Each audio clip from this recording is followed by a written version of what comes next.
यीशु मसीह के बाबरकत और जलाली नाम में आप सबों को सलाम। आज मैं गवाही टीवी का शुक्रगुज़ार हूँ जिन्होंने मुझे मौका दिया कि मैं पैगाम इलाही की वसातत से आप सब के साथ खुदा के कलाम को शेयर कर सकूँ। मेरा नाम पास्टर राशिद यूनस और मैं soul winner gospel church Rawalpindi से बिलोंग करता हूँ और खुदा ने जो खिदमत दी है उसको ध्यानदारी से करने की कोशिश कर रहा हूँ।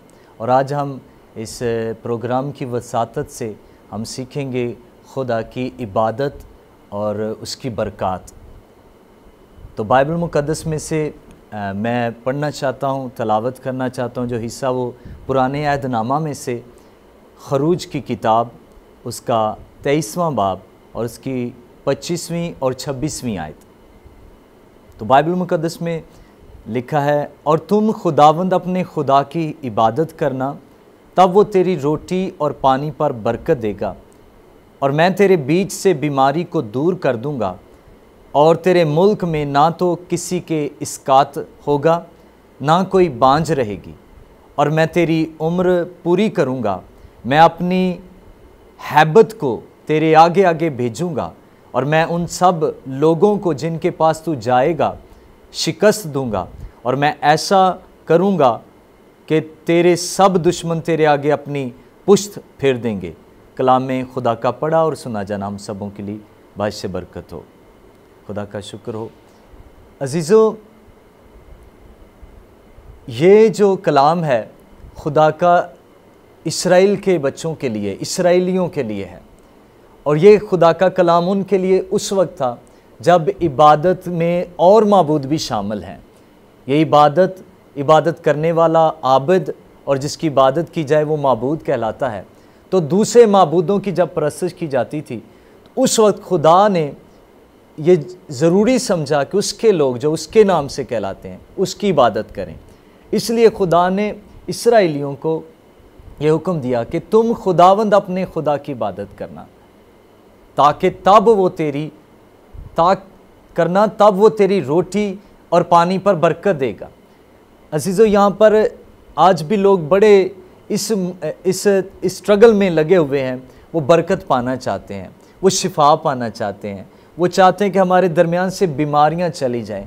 हम वो ऐसे ट्रीटमेंट और ऐसी मेडिसिन लेते हैं ताकि उनकी उम्र जो है वो दराज हो सके। उनकी कोशिश है कि वो ज़्यादा उम्र तक जी सके, कोई मरना नहीं चाहता, और वो अपनी बरकत के लिए हमेशा तलाश में रहते हैं। उनकी कोशिश है कि हमें कोई बरकत दे, हम फ़लाँ कन्वेंशन में, फ़लाँ प्रोग्राम में, फ़लाँ चैनल पे हम कुछ ना कुछ ऐसा करें कि जिससे खुदा में बरकत दे। लेकिन अजीज़ों, इसमें एक अफसोस की बात ये भी है कि ये सारी महज कोशिशें सिर्फ बरकतों के लिए हैं, लेकिन जो आज का हमारा मौजू है वो इबादत है और उसकी बरक़ात हैं।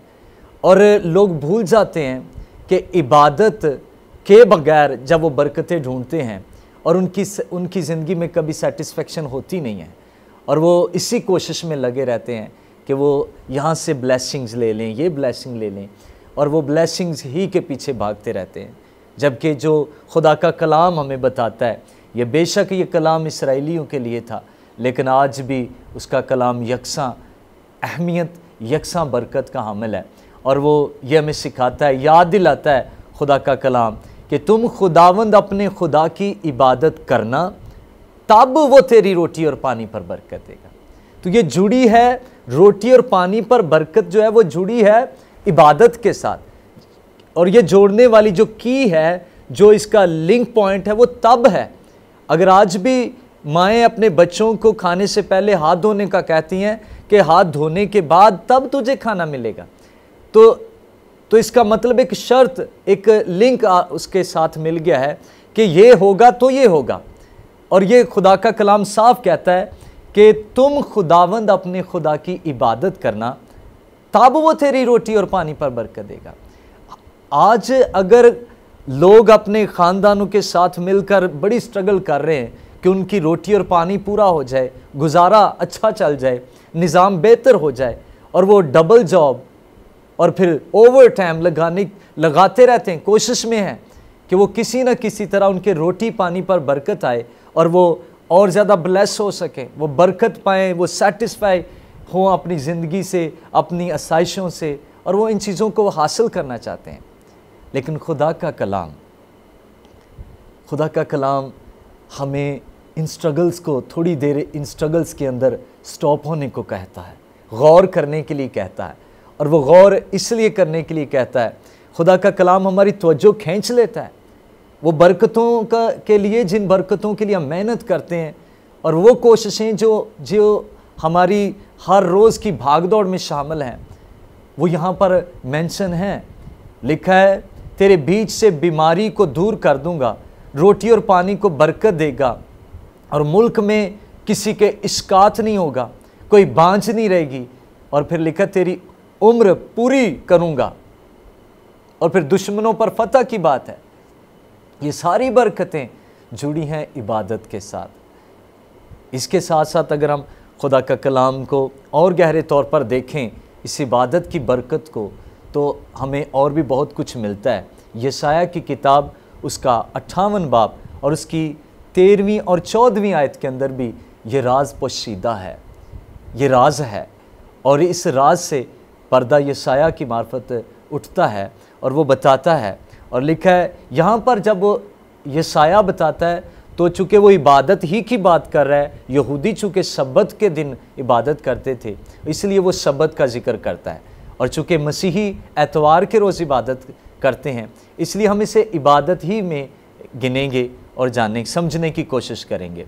13वीं आयत के अंदर लिखा है, 58 बाब की 13वीं आयत में, अगर तू सब्बत के रोज़ अपना पाँव रोक रखे और मेरे मुकद्दस दिन में अपनी खुशी का तालिब ना हो, और सब्बत को राहत और खुदावन का मुकद्दस और मौज़म कहे और उसकी ताज़ीम करे, अपना कारोबार ना करे और अपनी खुशी और बेफ़ायदा बातों से दस्तबरदार रहे, तब तू खुदावन में मसरूर होगा और मैं तुझे दुनिया की बुलंदियों पर ले चलूँगा, और मैं तुझे तेरे बाप याकूब की मेराज से खिलाऊँगा। क्योंकि खुदावंद ही के मुँह से ये इरशाद हुआ है, ये खुदावंद ही के मुँह से इरशाद हुआ है।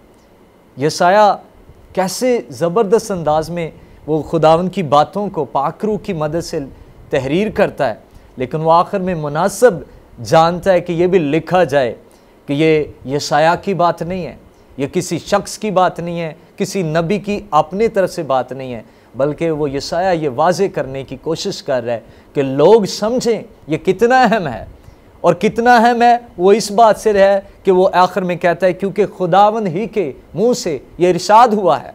और इरशाद को आप सुन सकते हैं, और इसमें यही लिखा है कि तू सब्बत के रोज़ यानी इबादत के दिन अपना पाँव रोक के रखे और मेरे मुकद्दस दिन में अपनी खुशी का तालिब ना हो। इसमें खुदा कतन ये मना नहीं करता कि हम खुश ना हों और उसकी बरकतों से महजूज ना हों, और खुदा की बरकतों में हम शादमानी ना करें, इसका कतन ये मतलब नहीं है। बल्कि जो कहने की बात है, सीखने की बात है, लेने की बात है, वो यही है कि हम इबादत को तरजीह दें, जिसको अमूमन लोग रद्द करके, और जैसे कि यहाँ पर लिखा है कि पाँव को रोके। यकीनन आज पाकिस्तान की कलीसिया के अंदर ये इबादत की तहकीर की जाती है, कमतर जाना जाता है, हकीर समझा जाता है। और बहुत सारे आज भी चर्चेस के अंदर देखें तो आप देखेंगे काम करने वालों की सफ़ें आज भी खाली हैं, और इन चीज़ों को वो पुश्त छोड़कर वो आगे बढ़ने की कोशिश कर रहे हैं। वो सोचते हैं मैं बरकतें हासिल कर लूँगा। मैं इस हवाले के अंदर जो यशाया पेश करता है आपके सामने, ये बरकतें मैं एक दफ़ा फिर से पढ़ना चाहता हूँ। लिखा है कि क्या होगा जब मैं उसकी इबादत करूँगा, तो लिखा है तब तू खुदावंद में मसरूर होगा। और फिर दूसरी बात, वो तुझे दुनिया की बुलंदियों पर ले चलूँगा और मैं तुझे तेरे बाप याकूब की मेराज से खिलाऊँगा। ये अक्सर हमारी दुआओं में शामिल है। हम अक्सर जब दुआ करते हैं, ए बाप अब्राहम और याकूब के खुदा, तो हम याकूब के खुदा को पुकारना जानते हैं, लेकिन याकूब के साथ जो हम इसलिए उसका नाम लेते हैं, खुदा ने वादा किया है मेरास देने का। तो वो इस इबादत के साथ ये मेरास, ये बरकतें जुड़ी हैं। और वो कहता है तब खुदावन में मसरूर होगा, मैं तुझे दुनिया की बुलंदियों पर ले चलूँगा। अगर हम इबादत ना करें, इबादत को रद्द करें और हम बुलंदियों की तलाश में निकल जाएं, खुदा अपने फ़ैसले नहीं बदलता।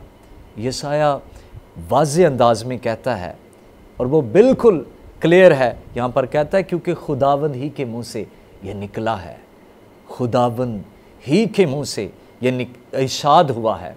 और इरशाद ये हुआ है कि तू सब्बत के रोज़ अपना पाँव रोके रखे और मेरे मुक़द्दस दिन में अपनी खुशी का ताल बनाओ। सब्बत को राहत और खुदावंद का मुक़द्दस और मौज़म कहे, उसकी ताज़ीम करे। तो फिर वो लिखा है बेफ़ायदा बातों से दस्तबरदार। और अक्सर बेफ़ायदा बातें कही जाती हैं और यही अमूमन कहा जाता है कि जी रोज़ी भी तसी कमानी है। और मैं एक भाई ने दूसरे भाई से कहा, वो दुकान पर बैठा था, उसे कहा कि आओ जी इबादत के लिए चलें। तो उसने ये बिल्कुल वाज़े लफ्ज़ उसके साथ उसे कहे कि भाई अगर तुम मुझे 2000 मेरी दिहाड़ी देता है तो मैं तेरे साथ इबादत करता हूँ। ये आलम है हमारी, ये हालत है कलीसिया पाकिस्तान की, ये सिचुएशन है। वो इस मेंटालिटी के साथ ज़मीन पर रहते हुए, पाकिस्तान में रहते हुए ज़िंदगी गुजार रहे हैं और खुदा की इबादत को छोटा जानते हैं, जिसके साथ उसकी सारी बरकतें जुड़ी हैं। जो खरूज में खुदा का कलाम हम तक पहुंचा है वो यही है कि तुम खुदावंद अपने खुदा की इबादत करना, तब वो तेरी रोटी और पानी पर बरकत देगा। और ये बरकत के साथ वो किताब कहता है कि तब वो तेरी रोटी और पानी पर बरकत देगा, वो तेरे बीच से बीमारियों को दूर कर देगा। आज लोग शिफा के लिए मारे मारे फिरते हैं और मैंने तो अपनी खिदमत में कुछ लोगों से पूछा एतवार के बाद कि आप इबादत में क्यों नहीं आए, तो वो अक्सर अमूमन ये कहते हुए अपने लेम एक्सक्यूज़ पेश करते हुए नज़र आते हैं और कहते हैं तबीयत ठीक नहीं थी, तबीयत ख़राब थी, मुझे कोई काम था। और खुदा की इबादत को, और खुदा का कलाम हमें बताता है, यशाया की किताब हमें बताती है कि उसने हमें इसलिए खलक किया कि हम उसकी इबादत कर सकें। उसकी इबादत के लिए हमें पैदा किया गया। और लोग उसकी इबादत को छोड़ के अपने काम जब करते हैं और फिर रोटी पानी पर बरकत नहीं रहती और वो उन बरकतों की तलाश में निकले मारे मारे फिरते हैं, तरस आता है लोगों पर। डबल जॉब्स के बाद, वसाइल होने के बाद ज़रा ख़ानदानों के अंदर सेटिस्फेक्शन नहीं है, ज़रा ख़ानदानों के अंदर सेटिस्फेक्शन नहीं है। लोग फिर भी हमें किसी चीज़ में मुतमिन नज़र नहीं आते, ना बरकतों से, ना ख़ानदान के वसाइल से, ना सैलरीज़ से। और उनकी ये चीज़ें उन्हें बेसकून किए रहती हैं। क्योंकि वजह क्या है? वजह है बरकत नहीं है, हकीकी बरकत जो इबादत के वसीला से मिलती है। हम इस पैगाम को जारी रखेंगे। अभी एक वक्फ़ा है और इस वक्फ़े के बाद हम मिलेंगे और खुदा के कलाम में से मज़ीद सुनेंगे।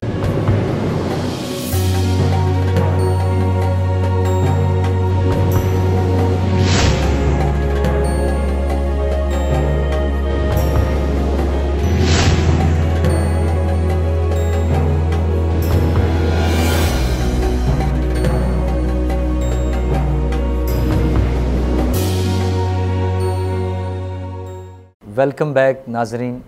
हम सीख रहे हैं खुदा का कलाम। मौजू है खुदावंद की बरक़ात उसकी इबादत के साथ साथ, यानी कि खुदावंद की इबादत और उसकी बरक़ात।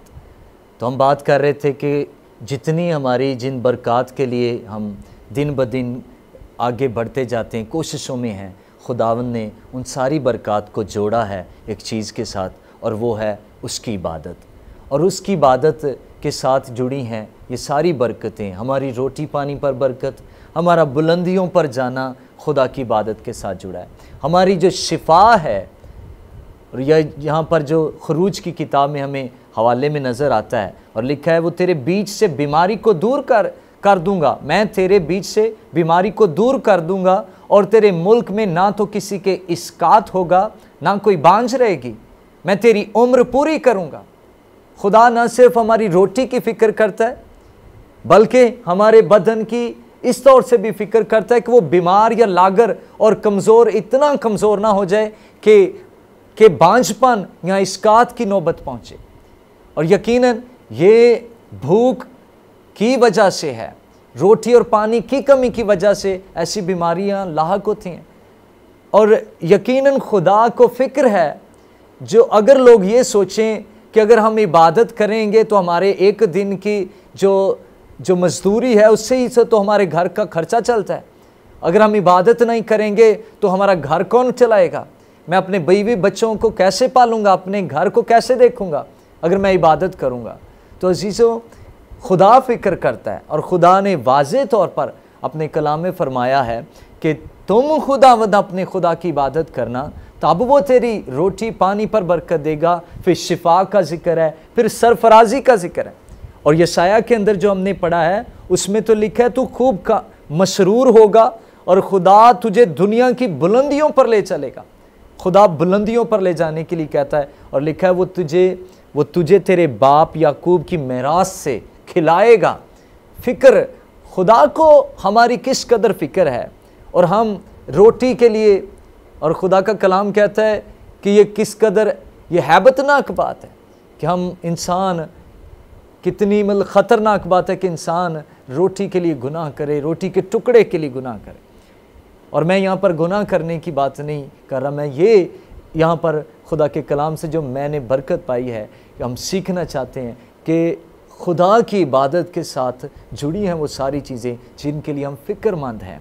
अगर हम इन फ़िक्रों को छोड़कर खुदा के कलाम की तरफ, उसकी इबादत की तरफ, और इबादत करने से हम कौन कौन सी बरकत पा सकते हैं, हम शिफा पा सकते हैं। हमारी जो फ़िक्र है रोटी पानी की वो दूर हो सकती है, और वो कैसे हो सकती है, जब हम इबादत करेंगे। बेशक खुदा ने हमें काम के लिए वक्त दिया है, और बेशक खुदा ने आराम के लिए भी वक्त दिया है, लेकिन इसी तरह हमें इबादत के लिए भी उसने वक्त दिया है। और अक्सर लोग कहते हैं कि जी आजकल मेरे बहुत बुरे हालात हैं, लगता है खुदा ने हमें छोड़ दिया है। तो मैंने किसी शख्स की एक लाइन पढ़ी हुई मैंने देखी, मैंने वो पढ़ी तो मैंने फील किया इट्स ट्रू। और जब वो लाइन ये थी कि जब उस शख्स ने ये लिखा है कि जब कभी खुदा हमसे नाराज़ होता है तो हमसे रिस्क नहीं छीनता, बल्कि हमसे सजदे छीन लेता है। लोग इबादत ना करें इसका उन्हें कोई फ़र्क नहीं पड़ता, और वो कभी नहीं सोचेंगे खुदा ने हमें ये मौका क्यों नहीं दिया। लेकिन अगर वो उनके रिस्क की कमी हो, थोड़ी कभी भूख सताए, तो उन्हें लगता है खुदा हमसे दूर हो गया है, हमारी बरकतें हमसे छीन गई हैं। वो भूल जाते हैं कि खुदा की जो बरकतें हैं जिनके लिए वो सोचते हैं, इससे खुदा को जिसने हमें पैदा किया है वो हमारी फ़िक्र करता है। और इस हवाले के अंदर उसकी फ़िक्र ही है कि तुम इबादत करना, मैं तेरी रोटी की फ़िक्र करूँगा, तू बीमार ना हो जाए इसकी फ़िक्र करूँगा, तू इतना लागर ना हो जाए कि औलाद पैदा ना हो सके, अस्कात ना हो और बांझपन ना हो, ये भी उसको फ़िक्र है। और जिस फ़िक्र में आज भी दुनिया लगी है, कलीसिया पाकिस्तान है, कि हम फ़िक्र कि हम फेम हासिल कर लें, मशहूर हो जाएं, तो वो उसकी भी फ़िक्र करती। यशाया 58 बाब में वो हमें बड़े वाज़े अंदाज में कहता है, और वो कहता है मैं तुझे दुनिया की बुलंदियों पर ले चलूँगा। अगर आप बुलंदियाँ पाना चाहते हैं उसकी इबादत कीजिए। आप चाहते हैं कि आप रोटी पानी पर आपकी बरकत हो, खुदा की इबादत कीजिए। अगर आप चाहते हैं कि बीमारियों से छुटकारा मिले, और ये जो हमारी ख़ानदानों के अंदर तरह तरह की बीमारियां हैं और शिफा नहीं मिलती, आए इबादत करना शुरू करें। ये लेम एक्सक्यूज़ को छोड़कर कि मेरी तबीयत ठीक नहीं थी मैं इसलिए इबादत नहीं कर सका।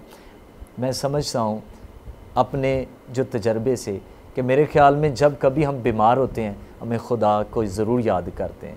और अगर कोई लोग ये कह के इबादत ना करें कि मेरी तबीयत ठीक नहीं थी इसीलिए मैं इबादत नहीं कर सका, ये तो बड़ा अच्छा मौका है कि अगर कोई बीमार हो जाए, बेड पे लेट जाए, वैसे चलते फिरते तो उसकी निगाहें दुनिया पर हैं, इधर उधर हैं, लेकिन जब वो लेट जाए तो उसकी आंखें ऑटोमेटिकली खुदा की तरफ, आसमान की तरफ लग जाती हैं, और वो तो उसका तो राब्ता और गहरा हो जाना चाहिए। लेकिन ऐसा नहीं है। लेकिन ये खुदा का फजल है कि खुदा जिससे ये तौफीक बख्शता है कि वो इबादत कर सके, और ये हम पर फजल है। अगर हम इबादत करने वाले हों, यीशु के कलाम को सुनने वाले हों, तो मैं मरकज़ की वो आयत मुझे याद आती, जब यीशु मसीह को पूछने के लिए कुछ लोग आए। मरकज़ की इंजील उसके 3 बाब के अंदर, और 3 बाब की 31वीं आयत से 35वीं आयत तक अगर इस हवाले को पढ़े तो वहाँ पर लिखा है, उसके भाई बाहर खड़े हैं और वो पूछ रहे हैं। फिर उसके आसपास भीड़ उसके आसपास बैठी थी और उन्होंने उससे कहा, देख तेरी माँ और तेरे भाई बाहर तुझे पूछते हैं। उसने उनको ये जवाब दिया, मेरी माँ और मेरे भाई कौन हैं? और उन पर जो उसके गिर्द बैठे थे नज़र करके कहा, देखो मेरी माँ मेरे भाई ये हैं, क्योंकि जो कोई खुदा की मर्जी पर चले वही मेरा भाई, मेरी बहन और माँ है। और ये रिश्तेदारी की बात नहीं है कि वो किस तरह वो अपने कलाम सुनने वालों को अपना कितना करीबी शो करता है। वो ये यहाँ पर दिखाना चाहता है कि जो उसकी मर्ज़ी पर चलने वाले हैं, जो कोई खुदा की मर्ज़ी पर चले वही मेरा भाई, यानी वही उसके करीब है, वही उसका रिश्तेदार है। वो जो हम अक्सर कहते हैं कि we are Christian, we proud, कि हमें अपने आप पर फ़ख्र है कि हम मसीही हैं, हम तो जी बड़े, हम तो खुदा के बेटे बेटियां, हम तो शाही कायनों का फ़िरका। लेकिन खुदा ना करे कि ऐसों में से अगर कोई इबादत को नाचीज़ जाने, ये ख़तरनाक बात है कि अगर हम खुदा की इबादत को छोड़कर ये सारी चीज़ें करीबी होने का दावा करें। यीशु ने कहा, मेरे भाई बहन माँ ये हैं जो कलाम सुनते हैं, जो खुदा की मर्ज़ी पर चलते हैं।